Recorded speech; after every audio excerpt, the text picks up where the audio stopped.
우서 11장 24절부터 27절 말씀을 가지고 제23장 성화에 대해서 말씀을 드리도록 하겠습니다.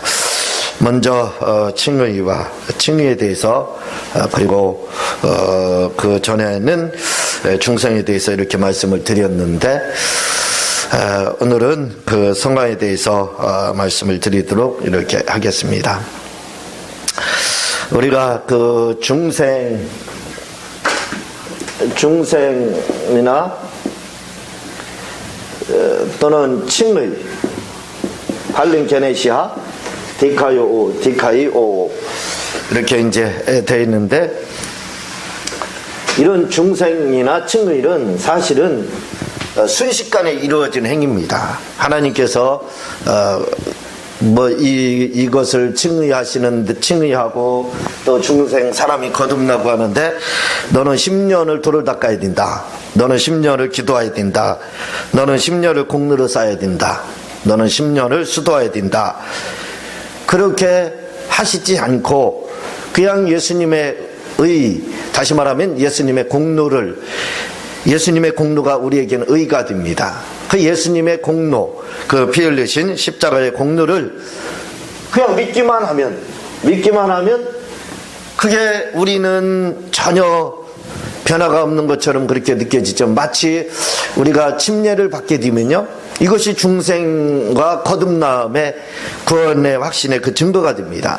근데 침례를 받는 거하고 수용하는 거하고 다를 게 뭐가 있습니까? 그 아무 변화도 우리는 느끼지 못해요. 그냥 성부와 성자와 성령의 이름 예수의 이름으로 침례를 주노라 해서 침례를 받는 거하고, 그리고 수영하느라고 물속에 잠수하는 거하고 오히려 잠수하는 것 많지도 못합니다. 왜냐하면 물속에 잠수하면 그래도 몇 분 동안, 몇 분은 아니더라도 길게 하는 분들은 4, 5분도 한다고 그러는데 보통 한 1분 그 안쪽이죠. 그 안쪽에 있다가 나오지만, 이 침례를 행할 때는 0.1초나 됩니까? 순식간에 들어갔다 머리 끝까지 잠기기만 하면 나오면 끝인데요. 어떻게 보면 침례가 이런 수영이나 잠수하는 것보다도 못할 수가 있습니다. 그러나 그 순간적으로 다 침례를 받을 때 우리의 인생에 완전한 거듭남이 오게 되는 겁니다. 변화가 오게 된다 이거죠. 그리고 그걸 우리는 감지하지 못합니다. 전혀 그걸 느낄 수가 없다 이거죠. 그 중생이나 칭의라는 것이 우리로 보기에는 그 사람이 그 사람입니다. 전혀 바뀐다든가 당장 달라진 모습들이 안 보일 수도 있습니다. 물론 진짜 제대로 예수님을 만나면 금방 달라진 모습이 나타나기도 합니다. 그런데 그렇지 않을 수도 있다 이거죠. 당장 순식간에 어떤 변화가 이루어진다든가 하는 건 그런 우리의 육감으로 다 그건 알 수가 없습니다. 그건 영적인 거기 때문에 오직 영적인 거로만 우리가 알 수 있는 것이 바로 중생과 또는 이 거듭남이라고 하는 중생과 그리고 칭의의 사건입니다. 그래서 이 중생과 칭의의 사건을 단위적 사건이라고 이야기하고 신분의 변화다 이렇게 이야기합니다. 왜? 순간적으로 이루어지는 거예요. 나는 모릅니다. 마치 침례 받는 것처럼 순식간에 물속에 0.1초 그냥 들어갔다 나오는 그 순식간의 사건, 그와 같은 사건이거든요. 예수님의 공로를 믿게 되면 그때 중생이 거듭남이 이루어지게 되고, 하늘에서 그 거듭남이 이루어질 때 하나님이 디카이오라는 걸로서 명령을 하게 됩니다. 네가 의롭다, 네가 죄가 없다. 다시 말하면 죄인임에도 불구하고 무죄 선포를 하는 겁니다. 무죄 방면이죠. 그렇게 해주는 사건이 뭐냐면 바로 칭의의 사건이라 이거죠. 그래서 칭의의 사건이나 이 중생의 사건은 순간적인 변화이기 때문에 우리가 감각적으로 그걸 느낄 수 있다든가 그것이 눈에 보인다든가 가시적으로 그런 것도 전혀 알 수 없는 겁니다. 그렇지만 그걸 우리가 알 수 있는 것은 믿음으로만, 예수님의 보혈의 피를 믿으면 하늘에서 이런 일들이 일어난다고 성경에서 말을 하고 있기 때문에 그걸 알 수 있는 거예요. 이 중생과 칭의의 사건을 그래도 몸소 느낄 수 있는 것이 있다면 그것은 이제 내가 그래도 구원을 받았구나 하는 걸 느낄 수 있는 것이 그래도 뭐냐면 이 방언이라고 할 수가 있는 거예요. 물론 방언하고 못하고 구원과 아무 관계 없습니다. 구원과는 관계가 없지만 그러나 그 방언을 통해서, 그래서 어떤 분은 나 방언을 하니까 구원 받았죠 그렇게 말하면, 방언은 성령 받은 거죠. 성령 받은 증거. 어떤 경우는 성령 받아서 하는 경우도 있지만 어떤 경우는 성령의 감동으로 하는 경우도 있습니다. 가마르다. 그러니까 하나님의 입김이 쓰여가지고 그냥 입에서 그냥 그 날랄라나 뭐 어떤 방언이 나올 수가 있는 거다 이거죠. 그렇게 성령 받아서 하는 방언과 가마로 하는 방언이 있습니다. 그걸 본인은 알 수가 있고 하나님도 알 수가 있죠. 그러나 남이 보기에는 그걸 잘 모르지. 어떤 분은 그걸 통해서 방언을 하니까 구원받았다 이렇게 이야기할 수 있겠지만 자기는 구원의 확신이 없는 경우도 있다 이거죠.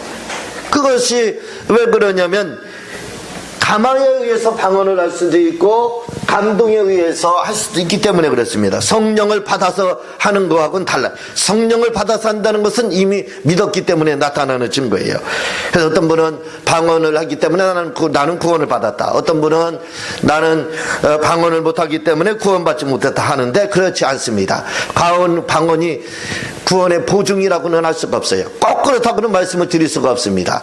그러나 방언을 말한다는 것은 구원을 받았다라고 거의 90% 정도는 이야기는 할 수 있다. 이렇게 여러분들이 보게 되면 됩니다. 이렇게 단위적인 사건이고 이 중생과 칭의가 신분의 변화다 이거죠. 그래서 그것을 우리가 성령을 받아서 하는 방언을 하면 거의 구원을 받은 걸 본인이 알 수가 있습니다. 그걸 우리가 이 은사로서, 방언의 은사로서 그걸 알 수가 있는 것 뿐이지, 그 중생과 칭의는 하늘에서 일어나는 사건이기 때문에 그걸 우리가 어떤 감각적으로 느낄 수는 없는 거다 이거지요. 그래서 이 중생이나 이 칭의를 가리켜서 바로 단위적 사건, 신분의 변화다 이렇게 이야기하는 겁니다. 신분이 변했다 이거죠.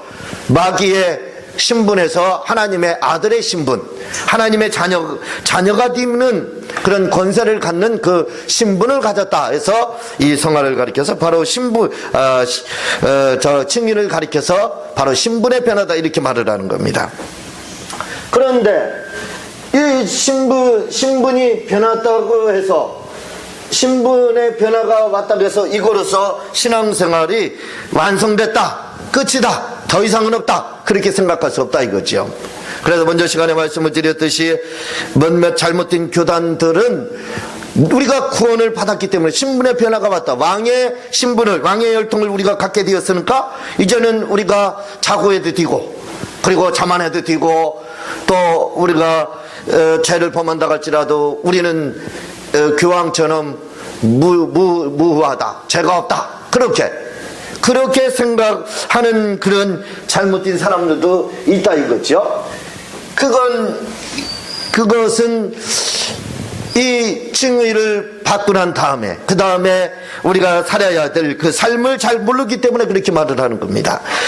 그래서 중생과 칭의가 단위적 사건이고 신분의 변화라 이렇게 하면, 오늘 말씀의 주제인 성화라는 것은 단위적 사건이 아니다 이거죠. 반복적 사건이고, 이것은 신분의 변화가 아니라 바로 성품의 변화입니다. 성품의 변화다 이거죠. 그러니까 중생과 칭의를 거친 사람이 이제 들어온 그러한 관문이라고 할까요? 이제 들어온 문이 뭐냐면, 그 다음에 이거로서 다 신앙생활이 완성되고 끝난 것이 아니라 이제 걸음마를 뗀 거라 이겁니다. 이제 걸음마를 떼서 아이가 이제 걸음마 뗐다고 해서 그게 다 끝났느냐? 그렇지는 않죠. 앞으로 남아있는 삶이 더 무궁무진합니다. 많은 삶들이 남아있는 것처럼 이 중생이나 칭의라는 것은 마치 우리가 아이가 태어나는 것처럼 태어나는 걸 영적으로 태어나는 것을 말을 하고 있어요. 영적으로 태어나는 것을 중생과 칭이라고 한다면, 이제 평생을 우리가 인생이라는 거, 인생이라는 그 성경에서는 70년, 80년 이렇게 이야기하지만 우리는 120년까지 살자 이거죠. 120년이라고 말하자 이겁니다. 그러면 이 인생이라는 120년이 태어난 걸로서 끝나느냐, 그것으로서 완성이 됐느냐 할 때는 그렇지 않다 이겁니다. 마찬가지로 중생과 칭의를 거친 사람은 이제 갓 영적인 아이라 이거죠. 어린아이라 이겁니다. 갓 태어났다 이거죠. 그러면 그거로서 신앙생활의 모든 것이 다 끝이 났느냐 할 때는 끝난 것이 아니라 이거죠. 이제 겨우 시작이라는 겁니다. 마찬가지로 그 시작한 삶의 그 인생을, 이 세상 사람들의 인생을 우리 믿는 사람들은 인생이라고 하지 않고 그걸 바로 성화라 하는 겁니다. 믿지 않는 사람들이 아이가 태어난 거, 그걸 거듭남 중생 칭이라고 이야기한다면, 태어나고 난 다음에 그 다음에 성경에서 말하는 70년, 80년을 말을 하고 우리 교회는 120년을 이야기를 하는데, 그 120년의 그 삶, 태어나고 사는 그 인생이라는 말을 바로 우리는 성령으로 거듭났기 때문에 성령의 삶을 살아야 된다. 그래서 바로 성화라고 하는 겁니다. 그러니까 성화라는 것은 예수 믿고 난 다음에 그 다음부터 죽을 때까지 120년이면, 내가 50살에 예수를 믿었다면 120까지 하면 70년이라는 그 신앙생활을 하는 것을, 하는 걸, 그걸 가리켜서 바로 성화라고 하는 겁니다. 그 인생을, 세상에서 인생이라고 하는 것을 바로 교회에서는 성화생활이다, 그걸 우리가 신앙생활이다 이렇게 말한다 이거죠. 그런데 그 인생이라고 하지 않고 이걸 성화라고 하는 이유는, 인생이라는 것은 태어나서 자기 내키는 대로 살아도 됩니다. 거지처럼 살아도 되고, 신념을 가지고 성공적으로 살아도 되고, 또한 평범하게 범인처럼 살아도 된다 이거죠. 그러나 성화라는 것은 예수 믿고 거듭난 사람은 누구나 다 인생과는 좀 다른 성화라는 표현을 쓰게 되는데, 그것은 뭐냐면 성령의 삶, 다시 말하면 성령을 닮아가는 하나님을 닮아가는 삶을 살아야 된다 이겁니다. 하나님의 삶을 살아야 된다 이거죠. 그러니까 이 성화를 다른 말로 바꾸면, 이 예수님의 식으로 바꾸면 공생애라고 할 수가 있는 거죠. 성도의 공생애, 이 공생애를 가리켜서 바로 성화다 이렇게 할 수가 있는 겁니다. 그 다음 예수님처럼 하나님의 삶을 살았던 것처럼, 성화라는 것은 나의 삶을 이제 사는 것이 아니고 인간의 삶을 사는 게 아니라 이거죠. 그래서 다른 겁니다. 인간의 삶을 사는 것이 아니라 이제는 하나님의 삶, 그 하나님의 삶이라는 것은 누구를 말씀하냐, 바로 성령의 삶을 말을 하고 있다 이거죠. 성령의 삶을 살아야 된다는 겁니다. 그게 바로 성화라고 하는 거예요. 그래서 이 성화라고 하는 것은 이 단위적 사건이나 신분의 변화가 아니라, 신분은 이미 변했다 이거죠. 신분의 변화가 온 이후에 그 다음부터 반복적으로 이 과정에서 우리가 실패도 많이 하고 낙담도 많이 하고 절망도 많이 할 때가 있습니다. 때로는 인생이 고달프고 힘들어서 믿는 사람이나 믿지 않는 사람이나 차라리 죽는 게 낫겠다, 자살하는 게 낫겠다 하는 생각도 가질 때가 있다 이거죠. 그런 삶, 그런 것들이 주기적으로 반복이 된다 이거죠. 반복되는 그 삶 속에서 실패와 좌절과 성공을 반복하면서 살게 된다 이거죠. 예수 믿는다 하면서도 그런 삶을 살 수밖에 없는 겁니다. 그런 과정을 통해서, 그런 시행착오를 겪으면서 바로 이 성품의 변화가 오게 된다 이거죠. 그래서 성화라는 것은 뭐냐면 바로 성품의 변화를 말을 하고 있습니다. 신분의 변화를 말하는 게 아니에요. 신분은 이미 변했습니다. 신분이 변한 사람이 이제는 옛 성품은, 옛사람의 그러한 성품을 가지고 살 수 없고, 그런 성품을 가지고 살아서는 안 되고, 하나님의 성품을 가지고 살아야 된다 이거죠. 그래서 하나님의 성품을 닮아가는 것, 하나님의 성품을 닮아가는 그 삶을 가리켜서 바로 성하다 이렇게 이야기를 하는 겁니다. 저는 가끔가다 그런 말을 할 때가 있습니다. 그 무슨 말을 하냐면 공짜로 얻은 구원 전국에서 상급 없다, 이제 이런 말을 가끔 하는데, 공짜로 얻은 구원, 다시 말하면 구원은 중생을 통해서 우리가 예수님의 보혈의 피를 믿고 예수님의 보혈의 피를 의지하고 그를 믿음으로써 거듭남이 이루어집니다. 그리고 하나님으로부터 의롭다 하심을 받게 된다 이거죠. 그러니까 여기에는 우리의 공로라는 것은 단 0%입니다. 단 0%, 0.001%도 아니에요. 우리가 믿음이라는 것이 공로처럼 생각하는데, 믿음이라는 것이 공로처럼 생각하는데, 믿음이라는 것은 공로가 아닙니다. 믿음이라는 것은 솔직한 것을 말하는 거예요. 믿음은 전혀 공로가 아닙니다. 믿음이라는 것은 그냥 솔직한 거예요. 내가 하나님의 아들이, 예수가 하나님의 아들이라는 것 사실에 대해서 거짓말하지 말라 이겁니다. 그거에 대해서 인정하라 이 말이에요. 그게 믿음입니다. 그래서 우리가 믿음, 공로라고 하는 것은, 공로라고 하는 것은 단 0.001%도 우리의 뭔가가 추가가 돼야 돼요. 뭔가가 우리의 노력이라는 것이, 선행이라는 것이 조금이라도 플러스가 될 때, 그걸 공로라고 합니다. 그런데 우리가 믿음으로 구원을 얻는다고 하기 때문에 마치 믿음이 공로가 되는 걸로 알지만, 믿음은 공로가 아니라 이거죠. 말씀을 드렸듯이 믿음은 공로가 아니라 사실에 대해서 거짓말하지 말라는 겁니다. 거짓말하지 않는 것이 믿음이에요. 왜냐하면 그거에 대해서, 사실에 대해서 예 하고 인정을 하면 되는 거예요. 사실에 대해서 인정을 하면 되는 거예요. 그러니까 구원을 얻는 것은, 우리의 공로라는 것은 단 0%입니다. 0%. 0.001%도 아닙니다. 0.0000001%도 안 들어가는, 우리의 공로가 들어갈 수가 없습니다. 왜냐하면 거짓말이라고 하는 것은, 그것은 거짓말하지 않는 것은, 믿음이라는 것은, 그것은 말 그대로 그것은 사실에 대해서 인정하는 것 뿐이지 그것이 공로가 될 수가 없는 겁니다.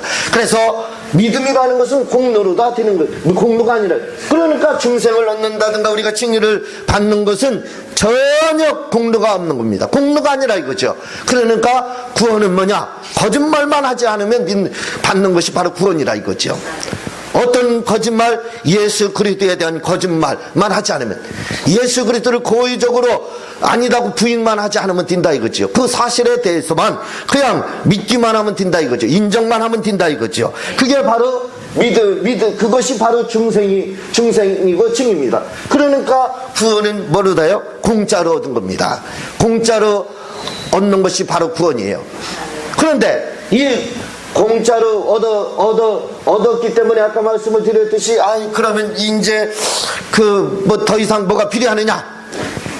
다 필요 없다. 회개할 것도 없고, 또, 죄를 지어도 괜찮다. 그렇게 말할 수가 없다 이거죠. 왜냐하면, 그렇게 말을 한다면, 그것은 성화를 잘 알지 못하기 때문에 그렇다 이거죠. 그래서 믿음을 공짜로 구원을 얻은 걸로 다 만족한다면 큰 오산이라 이 말입니다. 왜냐하면 천국에서의 다음의 삶이 있는데 그것은 바로 상급이라 이거죠. 그걸 저는 아버지의 집이다 이렇게 표현을 합니다. 아버지의 집에 가야 된다 이거죠. 아버지의 집에 가서 어떤 상급도 있겠죠. 그러나 아버지의 집에 가는 그 자체가 벌써 상급이 되는 겁니다. 그런데 이 상급이라고 하는 것은, 그러니까 공짜로 얻은 구원은 천국에서 그걸로 끝난다면 상급이 없는 겁니다. 그러나 상급이 있어야 된다 이거죠. 왜 상급이 있어야 되느냐? 그것은 우리가 아버지의 집에 갈 수 있는 자격을 부여받아야 됩니다. 우리가 구원을 받기 위해서 구원의 자격은 예수를 믿기만 하면 된다 이거죠. 믿기만 하면은 구원을 얻는다 이거죠. 그러나 아버지의 집에 가는 데 있어서는 구원 믿기만 한 걸로서는 부족하다 이겁니다. 거기에는 공로가 있어야 된다 이거죠. 그래서 공짜로 얻은 구원에는 그것만 믿다가는 천국에서 상급을 받지 못하는 거예요. 그래서 공짜로 얻은 구원, 천국에서 상급이 없다. 저는 그렇게 가끔 말씀을 드린다 이거죠. 무슨 말씀이냐면 상급이 있어야 된다는 겁니다. 그 다음에 우리가 성화의 삶을 살아야 되는 이유, 거룩한 삶을 살아야 되는 이유가 바로 왜? 상급 때문에 그랬다 이거죠. 이 거룩한 이 성화라는 것은 성품적인 변화라고 그랬습니다. 이 성화의 삶을 사는 것을 가리켜서 뭐라고 그러냐면 우리가 성결이다 이렇게 말을 하는 거예요. 성결이라는 것은 도덕적으로 영적으로 흠이 없고 깨끗하고 그리고 거룩하다라는 뜻을 가지고 있습니다. 거룩하고 흠이 없는 거, 그게 성결이라 이거죠. 근데 사람들은 성결의 삶은 예수를 믿지 않는다 할지라도 얼마든지 살 수 있는 게 성결의 삶입니다. 왜냐하면 예수 믿지 않는 사람들도 보면 마치 우리보다 더 거룩한 삶을 사는 사람이 있어요. 더 깨끗한 삶을 도덕적으로나 윤리적으로나 문제없이 사는 사람들이 얼마나 많은지 모릅니다. 우리 교회 앞에 내려가면 2차선 도로가 있어요. 저는 가끔가다 무단횡대 그렇게 하면 안 튀는데, 근데 어떤 분들은 그렇게 하지 않고 사는 사람들도 얼마나 많느냐 이거예요. 거룩하게 사는 사람들, 그런 사람들이 믿지 않는 사람들도 많이 있습니다. 거룩하고 깨끗한 그런 삶을 사는 사람들이 있습니다. 다시 말하면 성결하게 사는 사람도 있다 이거죠. 그러나 그 성결이 예수님과 관계없다면 아무 의미가 없는 겁니다. 다시 말씀드리면 진짜 성결의 삶이 되기 위해서는 바로 성화가 되지 않으면 안 된다 이거죠. 그래서 성화라는 것은 내적 작용입니다. 내적 작용. 성결이라는 것은 외적인 것이 바로 성결이다 이거죠. 외적으로 다 거룩하고 흠이 없고 깨끗하게 사는 그 삶이 보인다 이거죠. 그러니까 이것은 외적인 겁니다. 그래서 외적으로 볼 때는 안 믿는 사람이라고 할지라도 성결한 사람이 있을 수가 있다 이거죠. 그러나 그렇다고 해서 그가 하나님이 인정해주는 공로를 갖게 되느냐 할 때는 갖지 못한다 이거죠. 왜냐하면 예수님을 믿지 않기 때문에 그렇다 이겁니다. 그러나 성화라는 것은 내적인 거다 이거. 내적인 성품의 변화를 통해서, 이 내적인 성품의 변화를 통해서 바로 외적인 성결이 이루어지는 것을 바로 성경에서 바로 성화라, 성결이다 이렇게 말을 하는 겁니다. 우리가 성결이라 할 때는 무조건 깨끗하고 윤리적 도덕적으로 문제없고 깨끗하고 정직하고 거룩하면 다 성결하다, 천국에서 누구나 다 상급을 받겠다 그렇게 생각하지만 그렇지 않습니다. 타고난 성품이 좋고 성격이 좋아가지고 깨끗하고 거룩하게 사는 사람들, 또한 타고난 성품이 좋아서 온유한 사람이 있기 때문에 모든 면에서 관용적인 사람도 있을 수 있다 이거죠. 그렇다고 해서 그가 하나님이 인정해주는 그러한 거룩한 아버지의 집에 갈 수 있느냐 할 때는 그렇지 못하다는 겁니다. 왜냐하면 그 삶은 도덕적으로 윤리적으로만 깨끗하고 거룩한 것이지 영적으로는 거룩하고 깨끗하다고 하나님이 인정을 해주지 못한다 이거죠. 예수를 믿고 바로 성령께서 내적으로 다 우리의 성품의 변화를 통해서 우리의 외적인 그 모습이 성결하게 변화가 이루어질 때, 그때 바로 하나님께서 그 믿음을 인정해 준다 이거죠. 그 성결을 인정해 주는 겁니다. 그러니까 성결이라고 해서 무조건 거룩하고 깨끗하게만 살면 성결하냐 할 때는 그렇지 않다 이겁니다. 반드시 예수님을 주님으로 영접하고 그를 믿어야만, 그리고 성령에 의해서 성품이 변화가 와야만, 성품이 좋아서가 아니라 성령에 의해서, 나는 원래 나쁜 성품을 가지고 있고 나는 원래 온유하지 못하다 할지라도 성령에 의해서 성령께서 그 성품을 변화시켜 주셔서 온유하지 못한 사람이 온유하게 되고 성품이 좋지 못한 사람이 좋은 성품을 갖게 돼서 성결하게 산다면 그것이 상급이 된다는 겁니다. 그것이 상급이 된다는, 그 성결, 그렇게 산 성결만 인정해 준다 이거죠. 바로 그렇게 산 성결이 바로 공로가 된다는 겁니다. 그래서 그렇게 산 성결이 공로가 공로로 인정을 받아서 이것이 천국에서 바로 상급이 되어서 아버지의 집에 갈 수 있게 되는 거다 이거죠. 그래서 우리가 똑같은 성결의 삶을 산다 할지라도 믿는 자의 성결과 믿지 않는 자의 성결은 이렇게 완전히 다른 겁니다. 믿는 자의 성결은 성령에 의해서 이루어지는 것이고, 믿지 않는 자들의 성결은 타고난 성품에 의해서 이루어지는 겁니다. 그것은 우리에게 세상에서는 도움이 될지 모르지만 영적으로 봤을 때는 아무 도움이 되지 않는다 이거죠. 그래서 성령에 의해서 나타난 성결은 바로 영적으로 이렇게 들어갑니다. 영적으로, 도덕적으로, 윤리적으로 흠이 없고 거룩하고 깨끗한 삶 하는 영적인 것이 바로 들어가는 것이 성화에 의한 그러한 성결이다 이 말입니다. 오늘 이 성화의 삶을 사는 삶 중에서 이 바울 사도의 삶을 보게 될 때, 그런 우리가 사도행전 9장을 통해서 너무나도 잘 알고 있습니다.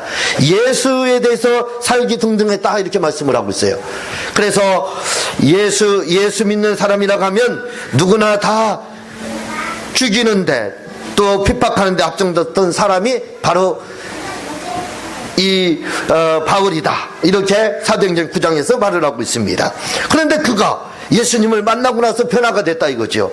예수님을 핍박하던 사람이 완전한 변화가 이루어졌습니다. 그래서 거꾸로 이제 핍박했던 사람이 예수님으로 인해서 매를 맞는 자가 됐다 이거죠. 핍박을 당하는 자가 됐다 이거죠. 그래서 오늘 고린도서 11장을 보게 되면 유대인들에게 40에 하나 감염매를 5번이나 맞고 39대, 그냥 우리가 살짝 장난하는 것처럼 뭐 한 대, 두 대, 세 대 이렇게 해서 39대 채우는 그런 게 아닙니다. 주석을 보다 보면은요, 때리다 보면은 39대가 넘을 때가 있다는 거예요. 40대가 넘고 막 그럴 때가 있다는 겁니다. 그리고 이걸 장난하는 것처럼 때리는 게 아니에요. 곤장을 때리듯이 그렇게 힘껏 때리는 거라 이거죠. 그런 매를 5번이나 맞았고 3번 태장으로 맞고, 이 태장으로 맞는 것은 그냥 매로 맞는 것이 아닙니다. 여기에는 뭐라고 되어 있느냐면 납덩이가 달려있다는 거예요. 태장에 사용되는 몽둥이에는 납덩이가 달려 있어서 몇 대 맞지 않고도 살점이 떨어져 사망하는 경우가 있다 이렇게 말을 하고 있습니다. 납덩이가 달려있는 그 매를 3번을 맞고, 또 한 번은 돌로 맞고 3번 파선하였는데 일제를 기품 위에 지냈으며, 강도의 위험, 뭐 여러가지 동지기의 위험 하면서 이방인의 위험 하면서 여러가지 위험을 겪었고, 그리고 또 수고하고 애쓰고 여러 번 자지 못하고 줄이며 목마르며 여러 번 굶고 춥고 헐벗었노라 라고 이렇게 말을 하고 있습니다. 이 삶이 바로 성화의 삶이라 이거죠. 그러니까 바울 사도는 이제 나를 죽기 전에 그가 한 말씀이 뭡니까? 이제 나를 위해서 면류관이 준비되어 있다는 거예요. 면류관이라는 것은 바로 상급으로 의미하고 있어요. 스테반 뜻입니다. 스테파노스. 그게 면류관이거든요. 스테파노스. 그냥 우리가 일반적으로 스테반 집사가 바로 상급이라는 뜻을 가지고 있어요. 스테파노스입니다.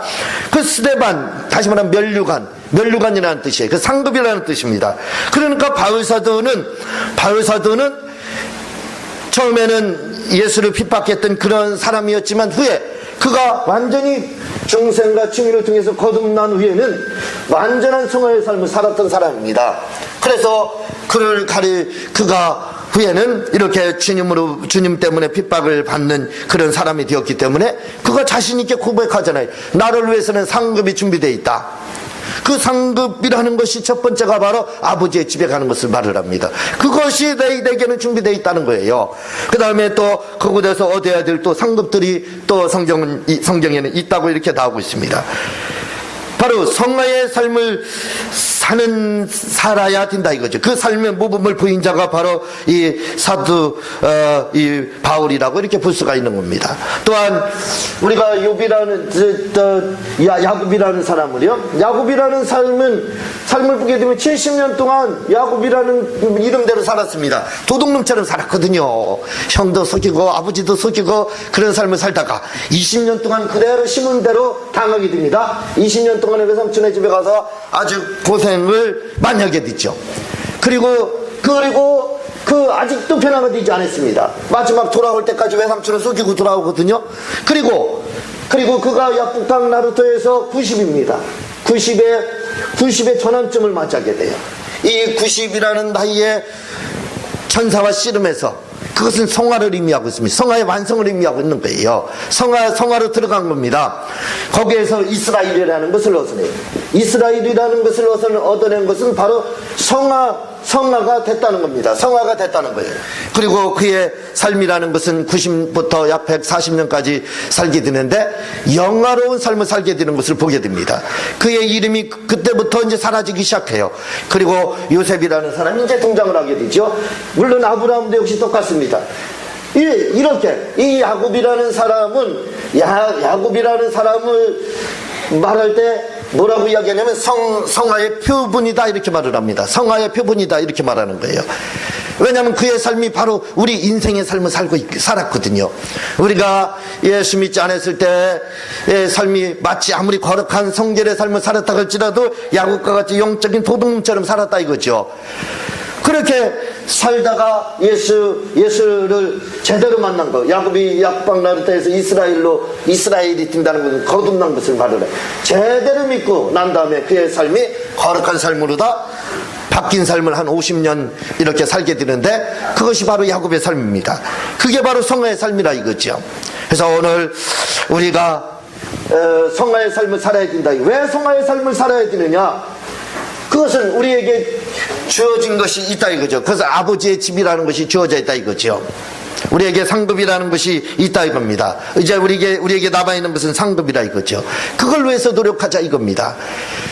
공짜로 구원만 공짜로 얻었다고 해서 그것이 끝나는 것이 아니에요. 공짜로 얻은 구원 천국에서 진짜 상급이 없는 겁니다. 그러나 우리는 공짜로 구원을 얻었다고 할지라도 이제는 상급으로 해서 살아야 된다 이거죠. 이때부터 선행이 필요한 겁니다. 이때부터 공로가 필요한 거예요. 그래서 이 성화의 삶에는 무엇이 필요하냐면 바로 공로가 필요한 거예요. 이때부터는 바울과 같이 공로를 쌓지 않으면 안 됩니다. 이때부터는 사도 요한과 같이 공로를 쌓지 않으면 안 돼요. 이때부터는 우리 성도들이 저나 여러분이나 주님을 위해서 노력하지 않으면 안 됩니다. 바울처럼 유대인들에게 40의 가만매를 5번이나 맞고 3번 퇴장으로 맞고 하는 이러한 고난도 우리가 당해야 되고 또 주님을 위해서 애써서 복음도 전하는 또 주님을 위해서 우리가 선행도 행하는 그러한 삶을 살지 않으면 안 된다 이거죠. 왜? 그것이 바로 성화의 삶이기 때문에 그렇습니다. 그 삶을 살아야 우리에게 주어지는 아버지의 집이 있기 때문에 그랬다 이거죠. 그래서 성화는 공로가 따른다 이거죠. 구원에는 공로가 따르지 않습니다. 구원은 무료라 이거죠. 거짓말만 하지 않으면 된다 이거죠. 그러나 성화는 거짓말 안 하는 거로 끝나는 것이 아닙니다. 성화는 이제는 공로가 필요하다 이거죠. 뭔가를 주님을 위해서 노력하고 힘쓰는 것이 필요하다 이거죠. 그래야만이 우리가 그걸 통해서 바로 천국에서 인정을 받을 수 있다 이거죠. 다시 말하면 아버지의 집에 갈 수 있다 이겁니다. 오늘 여기까지 이렇게 말씀을 드리도록 하겠습니다. 기도하고 주님 가르친 기도로 마치겠습니다. 우리 모두가 성화의 삶을 열심히